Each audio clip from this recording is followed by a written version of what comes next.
Usually, when you study a historical figure, you start with the basics.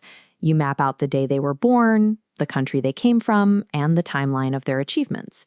But when the Indian philosopher and spiritual guru Osho was asked about his own biography, he dismissed the entire concept. He insisted that the day of his birth and his country of origin were completely meaningless. To him, any standard historical timeline is entirely superficial. A traditional biography, he argued, is always a story of a person's ego, never the story of their soul. He viewed his role not as a builder of a legacy, but as a deprogrammer. His stated goal was to break down the existing belief systems of anyone who came to him, leaving them a blank slate. If the timelines, titles, and accolades we use to measure a life are built entirely on ego, the standard ways we define a successful existence might be completely upside down. Society operates by planting a deep knot of inadequacy inside us from a young age. From childhood, we are told that as we are simply not enough. To cope with that feeling of being unworthy, the human mind creates a mask. This mask is the ego, a defense mechanism designed specifically to hide our internal inferiority complex. We are taught to ease this pain by striving to become something important. Schools and institutions label this desperation for self-importance as ambition, encouraging us to make money, to enter politics, or leave a mark on history to prove our worth. We praise ambition as a virtue, rewarding those who achieve the most. Yet this drive is rooted entirely in our deepest insecurities, pushing us into a game that no one actually wins. Consider Napoleon Bonaparte. He offers a clear look at what happens when ambition reaches its absolute extreme. He conquered a massive portion of the world, commanding vast armies and total political control. Yet, despite holding absolute power, he harbored a petty complex about his height and how the public perceived him. This political cartoon by James Gillray depicts a geopolitical carving of the globe. Gillray consistently drew Napoleon as a short, angry little man. This depiction irritated the French leader so deeply that he demanded the British government censor the caricatures. He could defeat entire nations on the battlefield, but all that global dominance provided zero protection for an ego that could be wounded by a simple drawing in a newspaper. The mechanics of this trap remain identical today. The modern equivalents of extreme success show the exact same vulnerabilities. Donald Trump secured the U.S. presidency twice, yet he repeatedly airs grievances about Barack Obama winning a Nobel Peace Prize, insisting he deserves several himself. Elon Musk holds the title of wealthiest person alive.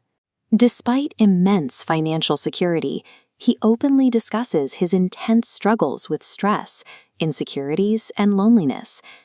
Osho described this as a circular ladder of jealousy. No matter what you accumulate, someone else always has more wealth, beauty, or a better prize. There is no top rung. Everyone is forever stuck comparing themselves to the person above.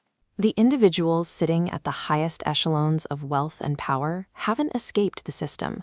They are simply caught in the most visible, painful layers of a comparison game that has no finish line. This system doesn't only trap billionaires.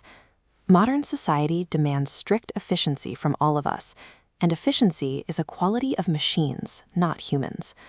To meet that demand, we are pushed into repetitive corporate jobs. We are alienated from our natural creative instincts and expected to operate as cogs in a massive factory system. To cope with the resulting numbness, we turn to our screens. Our lack of self-awareness allows algorithms to easily hack our minds, keeping our thumbs scrolling mechanically to soothe our inner wounds with mindless consumption. This behavior creates a massive demand for resources to fuel our shows of status and wealth. When billions of people are conditioned to find worth through consumption, it fuels a global industrial machine driven by the greed of a few. The resulting environmental devastation is the physical evidence of this collective lack of awareness. This societal programming transforms human beings into tools of consumption. It makes individuals miserable and creates a systemic momentum that is currently pushing the planet's ecosystems toward a state of collapse. Escaping this cycle requires a complete rejection of the rules. Instead of feeding the ego, the antidote is cultivating profound self-awareness. Buddha gave this state a specific name, nirvana. Translated literally, it means nothingness, a complete end to the ego, and the acceptance of your own inner void. You don't fight the ego, you simply observe it without feeding it.